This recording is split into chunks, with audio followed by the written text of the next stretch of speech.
நேற்றைய தினம் டெல்லியில் மாண்புமிகு பாரத பிரதமர் திரு நரேந்திர மோடி அவர்கள் தலைமையில் நித்தி ஆயோக் கூட்டம் நடைபெற்றது. அந்த கூட்டத்தில் பாரதிய ஜனதா ஆளும் மாநிலங்களுடைய முதலமைச்சர்கள், பாரதிய ஜனதாவோடு கூட்டணியில் இருக்கின்ற முதலமைச்சர்கள் மற்றும் மாநிலங்களில் ஆளும் எதிர்க்கட்சிகளுடைய முதலமைச்சர்கள் எல்லாம் கலந்து கொண்டார்கள். உடல்நலக்குறைவு காரணமாக மரியாதைக்குரிய சித்தராமையா அவர்கள் கர்நாடக முதல்வர் கலந்து கொள்ள முடியவில்லை. பாரதிய ஜனதா கூட்டணியில் இருக்கின்ற திரு நிதிஷ்குமார் அவர்கள் பீகார் மாநில முதலமைச்சர் கலந்து கொள்ளவில்லை. புதுச்சேரி மாநிலத்தில் வழக்கம் போல நம்முடைய மாண்புமிகு முதலமைச்சர் ரங்கசாமி அவர்களும் கலந்து கொள்ளவில்லை. தொடர்ந்து 4 ஆண்டுகளாக நடந்து வரும் நித்தி ஆயோக் கூட்டத்தில் முதலமைச்சர் ரங்கசாமி அவர்கள் கலந்து கொள்வதில்லை. ஏற்கனவே திட்ட கமிஷன் இருந்து மத்திய திட்ட கமிஷனானது மாநிலங்களுக்கு நிதியை ஒதுக்கியது வளர்ச்சி திட்டங்களுக்கு. அப்பொழுது மத்தியிலே நான் திட்டத்துறை அமைச்சராக இருந்தேன். மத்தியில் பிரதமர் மோடி தலைமையில் ஆட்சி அமைந்த பிறகு அந்த திட்ட கமிஷன் கலைக்கப்பட்டு நித்தி ஆயோக் என்ற போர்வையில் ஒரு அமைப்பு உருவாக்கப்பட்டு மாநிலங்களின் தேவைகளுக்கு ஏற்ப நிதி ஒதுக்குவதற்கு அதற்கான வல்லுநர்கள் நியமிக்கப்பட்டார்கள். அது தொடர்ந்து 9 ஆண்டுகளாக நித்தி ஆயோக் செயல்பட்டு மாநிலங்களுக்கு நிதி ஒதுக்குகின்ற பணியை செய்து வருகிறது. அந்த குழுவினுடைய தலைவர் பாரத பிரதமர் திரு நரேந்திர மோடி அவர்கள். நான் முதலமைச்சராக இருந்த சமயத்தில் 2015 2021 வரை 4 முறை நித்தி ஆயோக் கூட்டத்தில் நான் கலந்து கொண்டு புதுச்சேரி மாநிலத்திற்கு தேவையான வளர்ச்சி திட்டங்களுக்கு நிதியை மத்திய அரசு ஒதுக்க வேண்டும் என்றும், புதுச்சேரிக்கு மாநில அந்தஸ்து மத்திய அரசு வழங்க வேண்டும் என்றும், மத்திய நிதி கமிஷனில் புதுச்சேரி மாநிலத்தை சேர்க்க வேண்டும் என்றும், புதுச்சேரி மாநிலத்தில் வாங்கப்பட்ட கடனை முழுமையாக ரத்து செய்ய வேண்டும் என்றும், வளர்ச்சி திட்டங்களுக்கு கட்டமைப்புகளுக்கு அதிகப்படியான நிதியை மத்திய அரசு வழங்க வேண்டும் என்று நான் வலியுறுத்தியிருக்கிறேன். ஆனால் புதுச்சேரி மாநிலத்திற்கு 70% மத்திய மாநில அரசினுடைய நிதியை 30% வைத்து மத்திய அரசு 70% மானியம் கொடுத்தது. காலப்போக்கில் மாநிலத்தில் வங்கிகளில் இருந்தும் வெளி மார்க்கெட்டிலும் கடன் வாங்குவதற்கு அதிகாரத்தை புதுச்சேரி மாநிலத்திற்கு கொடுக்கும் பொழுது மாநிலத்துக்கு கொடுக்கப்பட்ட 70% மானியமானது குறைக்கப்பட்டு அது 30% ஆகியது. இதனால் புதுச்சேரி மாநிலத்திற்கு தொடர்ந்து நிதி பற்றாக்குறை இருந்து வருகிறது. ஆகவேதான் காங்கிரஸ் ஆட்சி காலத்தில் நாங்கள் முதல் முறையாக புதுச்சேரிக்கு சிறப்பு மாநில அந்தஸ்து கேட்டோம். அது அரசுடைய கோரிக்கையும் அதுதான். ஆனால் காலப்போக்கில் புதுச்சேரிக்கு சிறப்பு மாநில அந்தஸ்து கிடைக்காது என்ற நிலை வந்த பிறகு நாங்கள் எங்களுடைய கோரிக்கையை மாற்றி புதுச்சேரிக்கு மாநில அந்தஸ்து மத்திய அரசு கொடுக்க வேண்டும் என்று வலியுறுத்தினோம். இதைத் தொடர்ந்து காங்கிரஸ் கட்சியுடைய தேர்தல் அறிக்கையில் 2016 ஆண்டு தேர்தல் அறிக்கையிலும் 2019 ஆண்டு பாராளுமன்ற தேர்தல் அறிக்கையிலும் 21 ஆண்டு சட்டமன்ற தேர்தல் அறிக்கையிலும் 24 ஆண்டு பாராளுமன்ற தேர்தல் அறிக்கையிலும் நாங்கள் குறிப்பிட்டிருக்கிறோம். ஆனால் தொடர்ந்து மோடி அரசாங்கம் புதுச்சேரி மாநிலத்துடைய கோரிக்கையை நிராகரித்து வருகிறது. 2021 ஆண்டு புதுச்சேரி சட்டமன்ற தேர்தலில் தேர்தல் பிரச்சாரத்துக்கு வந்த மத்திய நிதி அமைச்சர் மரியாதைக்குரிய நிர்மலா சீதாராமன் அவர்கள் பாரதிய ஜனதாவுடைய தேர்தல் அறிக்கையில் புதுச்சேரிக்கு சிறப்பு மாநில அந்தஸ்து கொடுப்பதற்கு அவருடைய அரசு நடவடிக்கை எடுக்கும் என்று சொன்னார். அதுவும் நடைபெறவில்லை. மாநில அந்தஸ்தும் கொடுக்கப்படவில்லை. முதலமைச்சர் ரங்கசாமி அவர்கள் 2021 சட்டமன்ற தேர்தலில் பாரதிய ஜனதா கட்சியுடன் அவர் கூட்டணி சேருவதற்கு காரணம் மாநில அந்தஸ்து மத்திய அரசிடமிருந்து பெறுவதற்காகத்தான் என்று தெள்ளத் தெளிவாக கூறினார். அவருடைய தேர்தல் அறிக்கையிலும் கூறியிருந்தார். 4 ஆண்டுகள் கடந்துவிட்டன. முதலமைச்சர் ரங்கசாமி அவர்கள் நித்தி ஆயோக் கூட்டத்தில் 4 ஆண்டுகளாக தொடர்ந்து கலந்து கொள்வதில்லை. நித்தி ஆயோக் கூட்டத்தில் தான் மாநில கோரிக்கைகளை வலியுறுத்தி மத்திய அரசிடமிருந்து நிதியை பெறுவதற்கும் வளர்ச்சி திட்டங்களை கொண்டு வருவதற்கான மானியத்தை பெறுவதற்கும் மாநில அந்தஸ்து பெறுவதற்கும் முக்கியமான கூட்டம். அந்த கூட்டத்தை தொடர்ந்து திரு ரங்கசாமி புறக்கணித்து வருகிறார். ஆனால் புதுச்சேரியில் பேசும் பொழுதெல்லாம் மாநில அந்தஸ்து தான் என்னுடைய உயிர் மூச்சு என்று பேசிக் கொண்டு வருகிறார். ஆனால் அதற்கான நடவடிக்கை எதையும் அவர் எடுக்கவில்லை. மத்தியிலே உள்ள பாரதிய ஜனதா அரசு நம்முடைய பாராளுமன்ற உறுப்பினர் மரியாதைக்குரிய வைத்திலிங்கம் அவர்கள் பாராளுமன்றத்தில் கேள்வி கேட்டார்.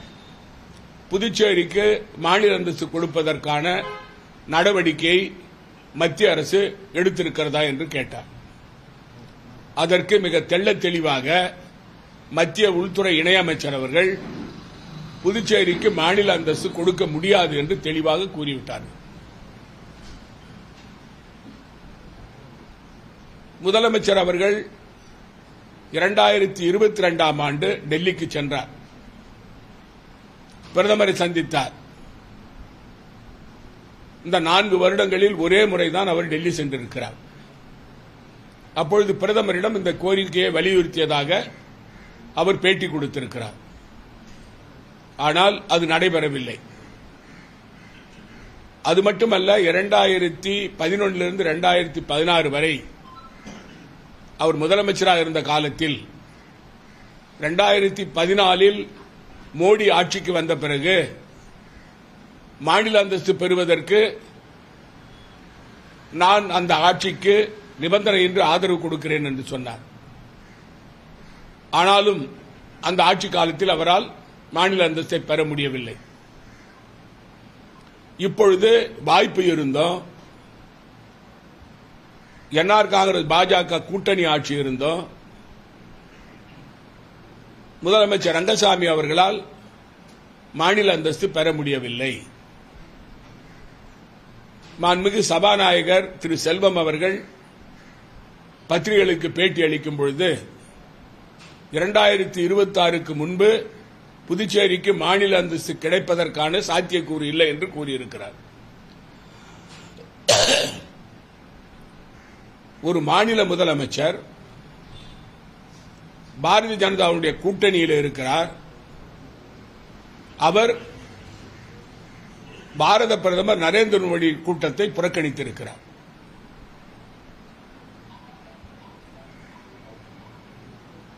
புதுச்சேரி மாநிலத்தில் இருந்து கொண்டே மாநில அந்தஸ்து வேண்டும் என்று கேட்கிறார். உண்மையிலேயே புதுச்சேரி மாநிலத்தில் உள்ள பாரதிய ஜனதா கட்சியைச் சேர்ந்தவர்களுக்கு சூடு சுரணை இருந்தால் அவர்கள் மோடியை உண்மையாக நேசிக்கிறவர்களாக இருந்தால் கூட்டணி தத்துவத்தை மீறி நித்தி ஆயோக் கூட்டத்தில் கலந்து கொள்ளாத ரங்கசாமியை கண்டித்து அந்த கூட்டணியிலிருந்து வெளியே வருவார்களா? திரு ரங்கசாமி அவர்கள் தனக்கு கிடைத்த வாய்ப்பை, மாநில அந்தஸ்து கிடைப்பதற்கான வாய்ப்பை தவிர்த்து விட்டார். அவர் பயன்படுத்தவில்லை. இது வன்மையாக கண்டிக்கத்தக்கது. கூட்டணியில் இருந்து கொண்டே உங்களால் மாநில அந்தஸ்து பெற முடியவில்லை என்று சொன்னால் என்ஆர் காங்கிரஸ் பாஜகவோடு என் கூட்டணியில் இருக்கிறது. ஒருபுறம் பாரதிய ஜனதா கட்சிக்காரர்கள் ரங்கசாமிக்கு அடிமைகளாக இருக்கிறார்களா, அல்லது என்ஆர் காங்கிரஸ் திரு ரங்கசாமி அவர்கள் மாநில அந்தஸ்தை வலியுறுத்தவில்லை என்றால் பாரதிய ஜனதா ஏன் வாய்மூடி மௌனியாக இருக்கிறது? புதுச்சேரி மாநிலத்தில் அவர்களுக்கு மாநில அந்தஸ்து பெறுவதற்கு அபிப்பிராயம் இல்லையா? மாநில பாரதிய ஜனதா கட்சியுடைய நிலை என்ன? என்ஆர் காங்கிரஸை பொறுத்தவரையில் திரு ரங்கசாமி அவர்கள் இந்த கூட்டணியில் இருந்து கொண்டு பதவி சுகத்தை அனுபவித்துக் கொண்டு முதலமைச்சர் கூட்டிய முக்கியமான நிதி ஆயோக் கூட்டத்தில் கலந்து கொள்ளாது புதுச்சேரி மாநில மக்களை திரு ரங்கசாமி அவர்கள் அவமதிக்கிறார். மாநில அந்தஸ்து பெறுவதற்காக மக்கள் வாக்களித்தார்கள். அவருக்கு நிதியை கொண்டு வந்து வளர்ச்சி திட்டங்களுக்காக வாக்களித்தார்கள். ஆனால் அவர் மக்களையும் வஞ்சித்து விட்டார், கூட்டணி கட்சியையும் வஞ்சித்து விட்டார்.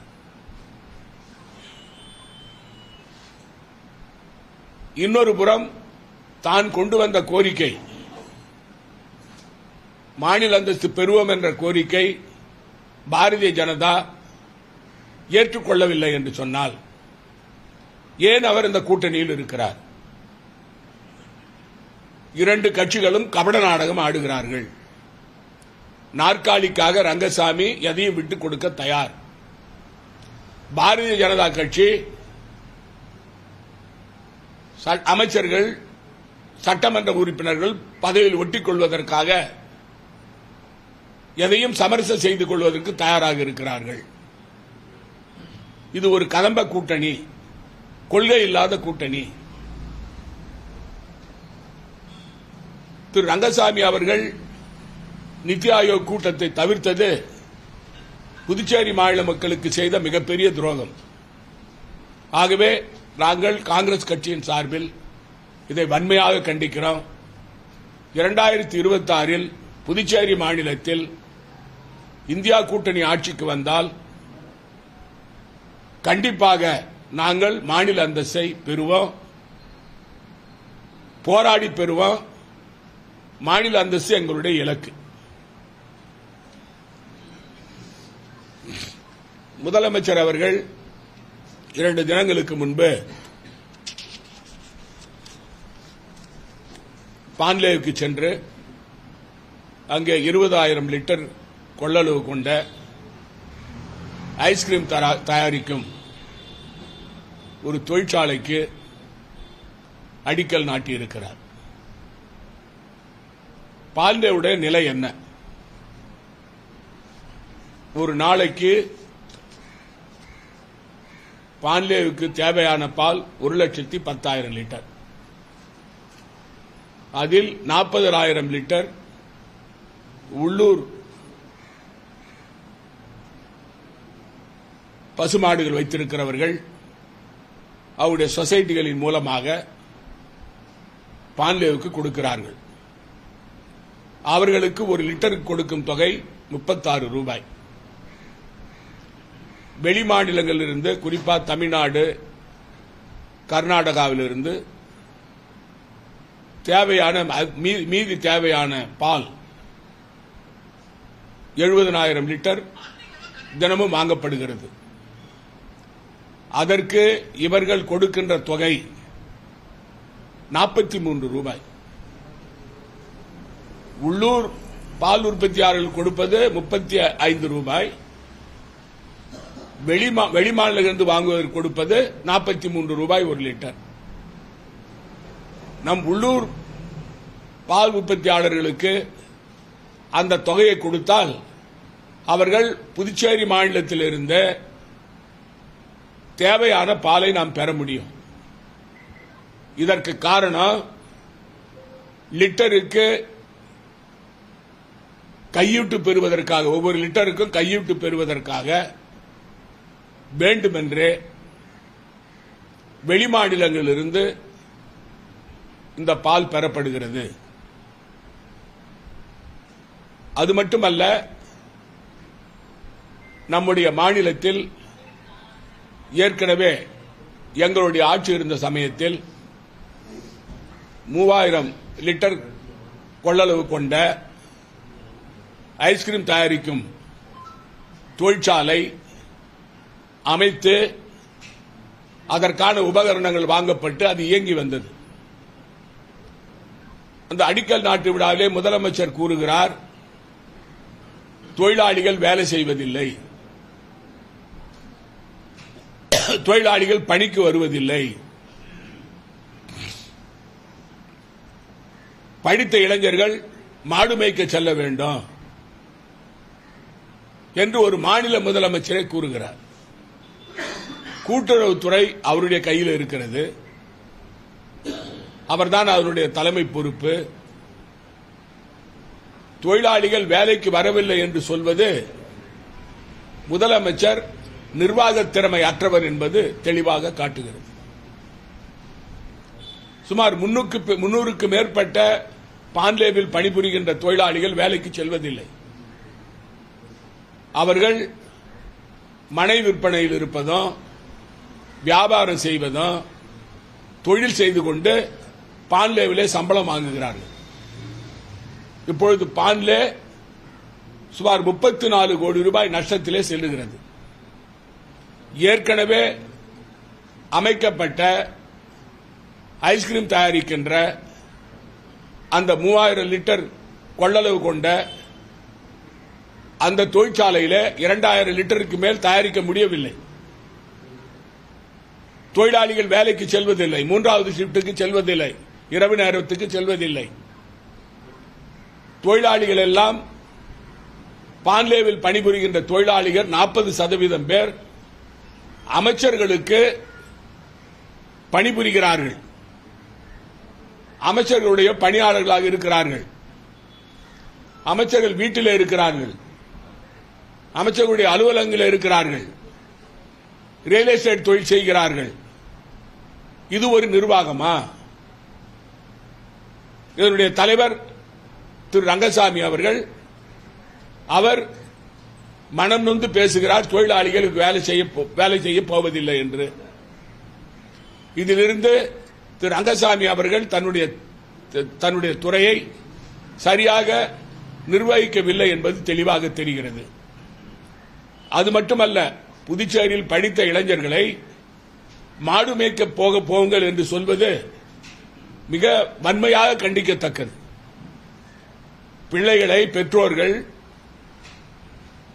ஆயிரக்கணக்கான ரூபாய் செலவு செய்து படிக்க வைத்து பட்டதாரிகளாக்கி அவர்கள் நல்ல வேலைக்கு செல்ல வேண்டும் என்று சொன்னால் மாடு மேய்க்க செல்லுங்கள் என்று ஒரு முதலமைச்சர் சொல்வது எவ்வளவு ஒரு கேவலமாக புதுச்சேரி மாநில படித்த இளைஞர்களை அவர் எண்ணுகிறார் என்பது தெளிவாக தெரிகிறது. இப்பொழுது 20,000 லிட்டர் கொள்ளளவு கொண்ட ஐஸ்கிரீம் தயாரிக்கின்ற தொழிற்சாலை ஆரம்பிப்பதற்கு முக்கியமான காரணம் கொல்லைப்புற வழியாக 500 பேர்களை அவர் வேலைக்கு வைக்க வேண்டும், அதுவும் அவருடைய தொகுதியிலிருந்து வைக்க வேண்டும், எந்தவித நேர்முக தேர்வு இல்லாமல் கொல்லைப்புற வழியாக கொண்டு வர வேண்டும்.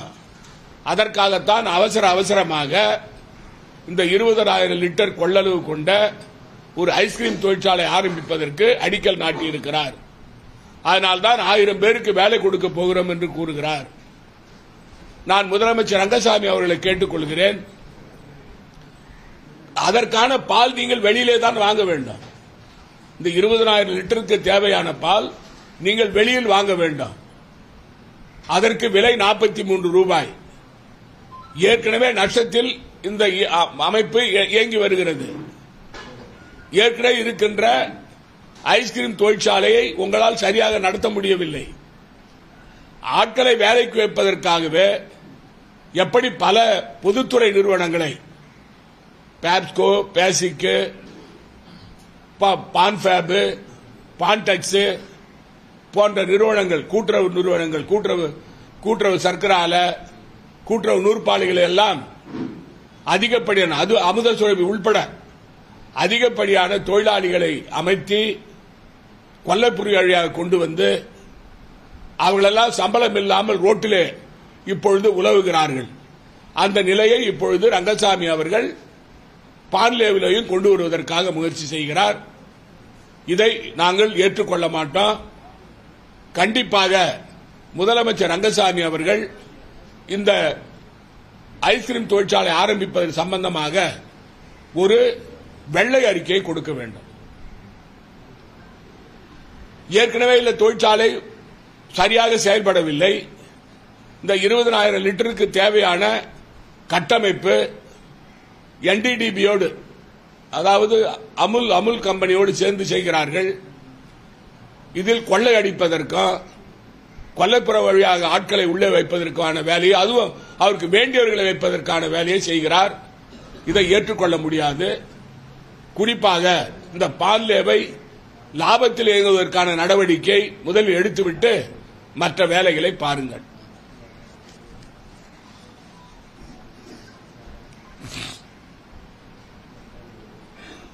ஏற்கனவே ஒரு வருடத்திற்கு முன்பு பாரதிய ஜனதா கட்சியைச் சேர்ந்த செந்தில்குமார் அவருடைய கொலை வழக்கு சிபிஐ விசாரணை செய்து வருகிறது. அது எந்த கட்டத்தில் இருக்கிறது என்று தெரியவில்லை. இரண்டாவதாக உமாசங்கர் வழக்கு, அதை சிபிஐக்கு அனுப்ப வேண்டும் என்று நாங்கள் கோரிக்கை வைத்திருந்தோம். இதுவரை எந்த பதிலும் புதுச்சேரி மாநில காவல்துறையிலிருந்தோ அல்லது புதுச்சேரி மாநில அரசிலிருந்தோ வரவில்லை. இதே கோரிக்கையை தான், எங்களுக்கு புதுச்சேரி காவல்துறை மீது நம்பிக்கை இல்லை, நீங்கள் அதை சிபிஐக்கு உமாசங்கர் வழக்கை விட வேண்டும் என்று கோரிக்கையை பாரதிய ஜனதாவினுடைய சட்டமன்ற உறுப்பினர்களும் ஆட்சிக்கு ஆதரவு தருகின்ற 3 சட்டமன்ற உறுப்பினர்கள், மொத்தம் 5 பேர்கள் டெல்லி சென்று உள்துறை அமைச்சரகத்திலே மனு கொடுத்துவிட்டு வந்திருக்கிறார்கள். அவர்களே இந்த ஆட்சியாளர்கள் மீது நம்பிக்கை இல்லை, இந்த ஆட்சியில் சட்டம் ஒழுங்கு சரியில்லை என்று அவர்களே குற்றச்சாட்டு கூறியிருக்கிறார்கள். நாங்கள் கூறியதை அவர்கள் ஆமோதித்திருக்கிறார்கள். இதற்கு என்ன நடவடிக்கை இந்த அரசு எடுக்கப் போகிறது? முதலமைச்சர் ரங்கசாமி அவர்கள் செந்தில்குமார் வழக்கை சிபிஐக்கு அனுப்பும் பொழுது உமாசங்கர் வழக்கை அனுப்புவதிலே என்ன பிரச்சனை? ஆனால் அவசரமாக காவல்துறையினுடைய சூப்பரண்டன்ட் அவர்கள் அது முன்விரோதம் காரணமாக நடந்தது என்று விசாரணை நடக்கும் போதே அவர் அறிக்கை விடுகிறார். இதிலிருந்து இந்த வழக்கை பூசி மெழுக்க பார்க்கிறார்கள் என்பது தெளிவாக தெரிகிறது. ஆனால் கொலை செய்யப்படுகிறவர்கள் பாரதிய ஜனதா கட்சியைச் சேர்ந்தவர்கள். பாரதிய ஜனதா ஆட்சியில் இருக்கிறது, கூட்டணி ஆட்சியில் இருக்கிறது. சட்டமன்ற உறுப்பினர்கள் தெளிவாக கூறுகிறார்கள், பாரதிய ஜனதா கட்சியைச் சேர்ந்த சட்டமன்ற உறுப்பினர்கள் இந்த மாநிலத்தில் ரங்கசாமி ஆட்சியில் நமச்சிவாயம் ஆட்சியில் சட்டம் ஒழுங்கு கெட்டுப் போய்விட்டது என்று கூறுகிறார்கள். கஞ்சா உலவுகிறது என்று கூறுகிறார்கள்.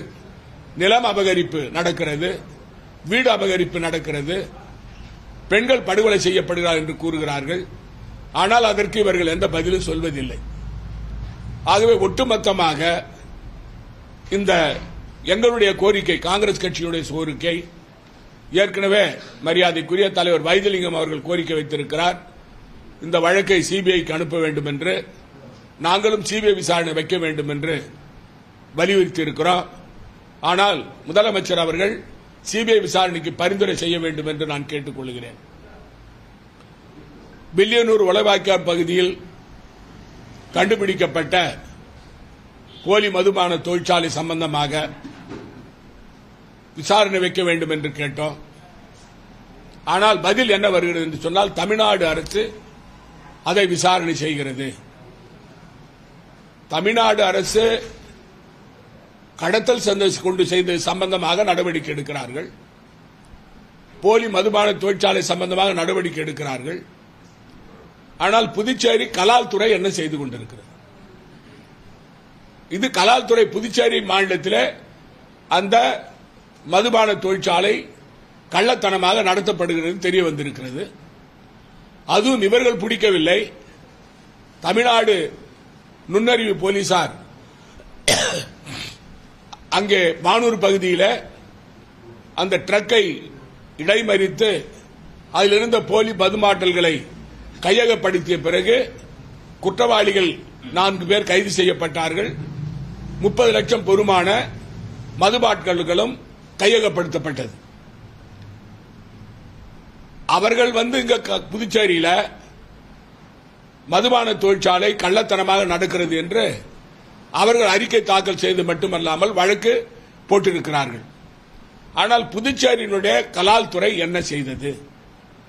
அவருடைய நடவடிக்கைகள் என்ன? அந்த இடம் அந்த அமைச்சருடைய உறவினருக்கு சொந்தமானது என்பதால் அதை புதுச்சேரி மாநில அரசு மெத்தனமாக இருக்கிறது. ஏன் புதுச்சேரியில் உள்ள கலால் துறை வழக்கு ஏன் பதிவு செய்யவில்லை? ஏன் விசாரணை செய்யவில்லை? குறிப்பாக குற்றவாளியாக இருக்கிறவர்கள், இடத்தை வாடகைக்கு கொடுத்தவர்களும், கள்ளத்தனமாக மதுபானம் தயாரிக்க வாடகை கொடுத்தவர்களும் குற்றவாளிகள் ஆவார்கள். அவர்கள் மீது நடவடிக்கை எடுக்க வேண்டாம். ஏற்கனவே சந்தன கட்டை கடத்தல் விவகாரம் அதே இடத்தில் நடந்தது. 6 டன் சந்தனக்கட்டை கண்டுபிடிக்கப்பட்டது தமிழ்நாடு வனத்துறையாலும் கேரள வனத்துறையாலும். புதுச்சேரி இவர் வனத்துறை அமைச்சர், அவர் தேனி ஜெயக்குமார் அவர்கள். ஆகவே 2 வழக்குகளையும் அமைச்சர் என்பதனாலே மூடி மறைக்க பார்க்கிறார்கள். இந்த 2 வழக்குகளை பொறுத்தவரையில் பாரபட்சமின்றி விசாரணை நடத்த நீதிபதி அவர்கள் கண்காணிப்பின் பேரில் விசாரணை வைக்க வேண்டும் என்று நாங்கள் கோரியிருக்கிறோம். அதற்கான போராட்டத்தை நாங்கள் ஆரம்பித்திருக்கிறோம். இதற்கிடையில் விசாரணை பாரபட்சமின்றி நடப்பதற்கு அமைச்சர் தேனி ஜெயக்குமார் அவர்கள் உடனடியாக ராஜினாமா செய்ய வேண்டும் என்ற கோரிக்கை முன்வைத்திருக்கிறோம். அதற்கு அவர் எந்த பதிலும் இதுவரை சொல்லவில்லை. ஆகவே எங்களுடைய போராட்டம் திரு தேனி ஜெயக்குமார் அவர்கள் ராஜினாமா செய்யும் வரை தொடரும்.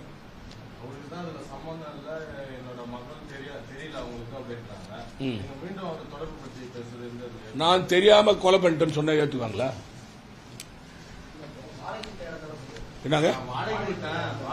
அதாவது வாடகைக்கு ஒருத்தவங்க ஒரு இடத்த வாடகைக்கு விடுறாங்கன்னு வச்சுங்க, அவங்க கள்ளத்தனமா பிராத்தல் பண்ணா அந்த வீட்டுக்கார பேர் தான் வழக்கு தொடுப்பாங்க, வாடகை கூட்டங்க பேர் தான் வழக்கு தொடுப்பாங்க.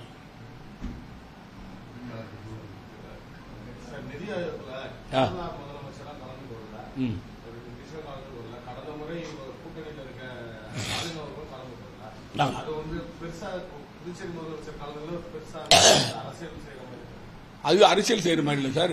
இவர் பாரதிய ஜனதா கூட்டணியில் இருக்கார்.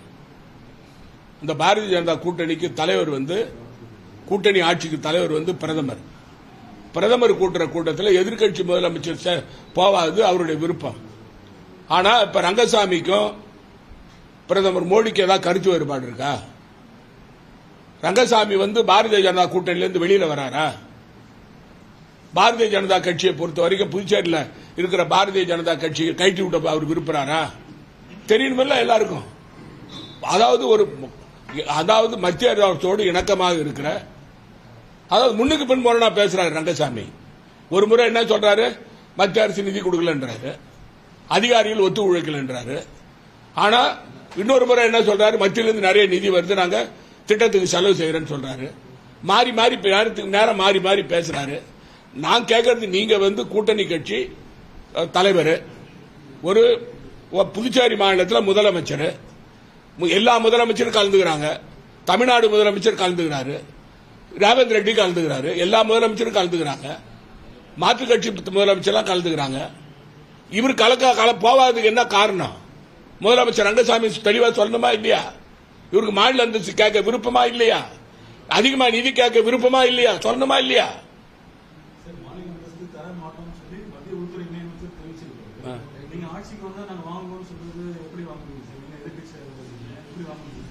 அதாவது சார்,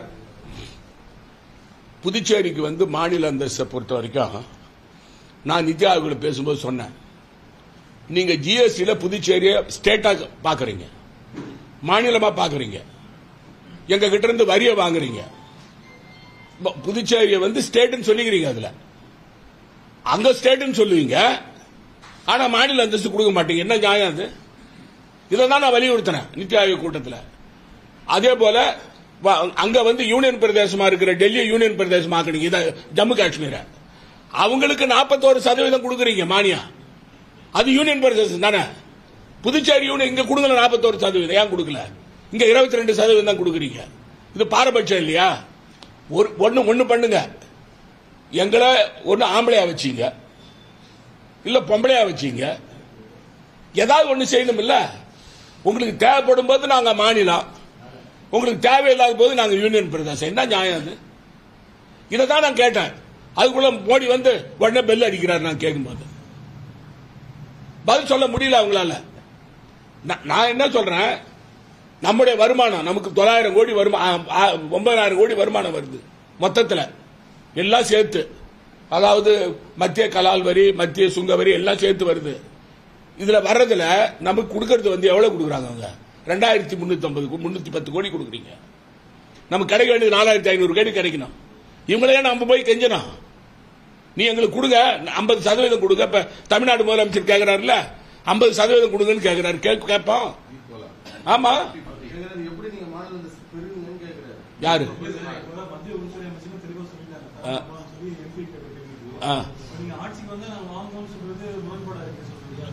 சார், கவர்னர் கூட தான் தமிழ்நாட்டில் கோப்புக்கு ஒப்புதல் கொடுக்காது இருந்தாரு. கோர்ட்டுக்கு போய் வாங்கல. எத்தனை முறை கிரண்பேடி எடுத்து நான் கோர்ட்டுக்கு போய்க்கிறேன், கோர்ட்டுக்கு போய் வாங்குவான். இந்த விளக்கத்தை சொல்லு. நான் சொன்ன பாருங்க, காஷ்மீருக்கு கொடுக்குறீங்க நீங்க 42%, எங்களுக்கு ஏன் 22% கொடுக்குறீங்க? நம்ம மாநில அந்தஸ்து கேட்கறது காரணம் என்ன? நிர்வாகத்தில் தலையீடு, துணைநிலை ஆர்டர் வச்சு தொல்லை, கோப்புக்கு ஒப்புதல் இல்ல. இப்ப புலம்புறாருல ரங்கசாமி. நான் அவதிப்படும் போது அவர் ரொம்ப அப்படியே சந்தோஷமா, நாராயணசாமி கஷ்டப்படும் போதெல்லாம், போராட்டம் பண்ணும் போதெல்லாம், நாங்க தெருவில் உட்காந்து ஆடும் போதெல்லாம் நாராயணசாமி நாடகம் போடுறாரு. இப்ப என்ன பண்றாரு அவரு? ஏன் சார் இவர் ஏன் நாடகம் போடுறாரு? இப்ப நாங்க அவரு எங்களுக்கு வந்தா மட்டும் தக்காளி அவருக்கு வந்தா ரத்தமா?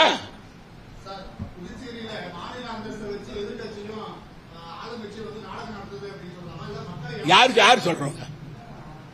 நீங்க சொல்றீங்களா?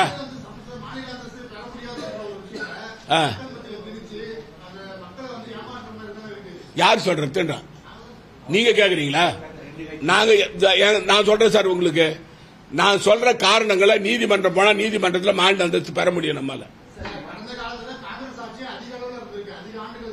ஆமா, அப்ப மாநில நமக்கு 90% மானியம் கிடைச்சது சார். அப்ப கவர்னர் தலையீடு இல்ல, நிர்வாகம் நல்லா போச்சு, அதிகாரிகள் ஒத்துழைச்சாங்க.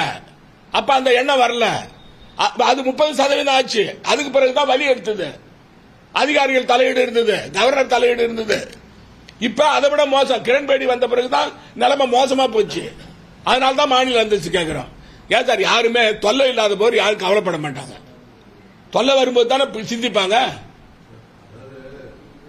ஆளுநருக்கும் முதலமைச்சருக்கும் கருத்து வேறுபாடு இருக்கு. திட்டங்களை நிறைவேற்றப்படலாம் நீங்க சொல்றீங்க. மறுத்திருக்கிறாரு. உள்துறை அமைச்சர் நமச்சிவாயம் மறுத்திருக்கிறாரு. நீங்க வயிற்றுச்சலால இந்த மாதிரி பேசுறீங்கன்னு சொல்றேன். ஒன்னு சொல்றேன் கேளுங்க சார். ரங்கசாமி மத்திய அமைச்சர் வந்தார் இல்லீங்களா, அவர்கிட்ட கார்ல தலை விட்டுன்னு பேசுறது என்ன சொல்லுங்க பாப்பா. இருங்க வர நான் சொல்றேன். மணிகண்டனை மாத்தணும், தலைமைச் செயலாளரை மாத்தணும், கவர்னரை மாத்தணும் சொன்னார் அவரு. ரங்கசாமி பதில் சொல்லட்டுமே. யார் என்ன சொல்றாரு?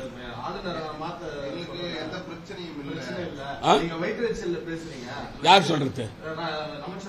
சரி, எனக்கு வயிற்றுச்சல் இருக்கட்டும்.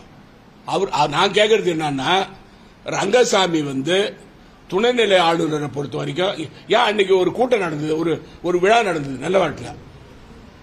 அதாவது மக்களுக்கு நிவாரணம் கொடுக்கிற, மீனவர்களுக்கு நிவாரணம் கொடுக்கிற விழா. துணைநிலை ஆளுநர் போற ரங்கசாமி போக மாட்டேன்ட்டாரு.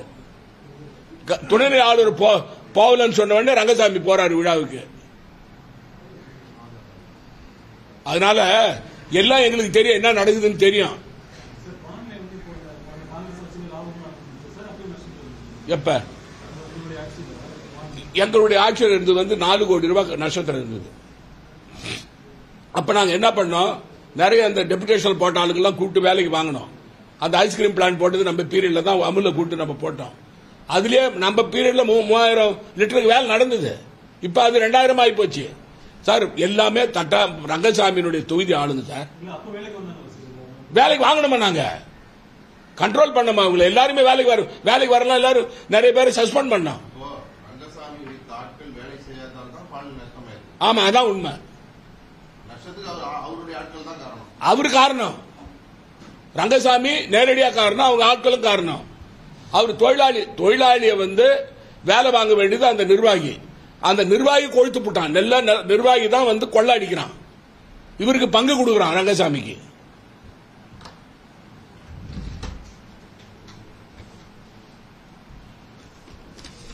நன்றி சார்.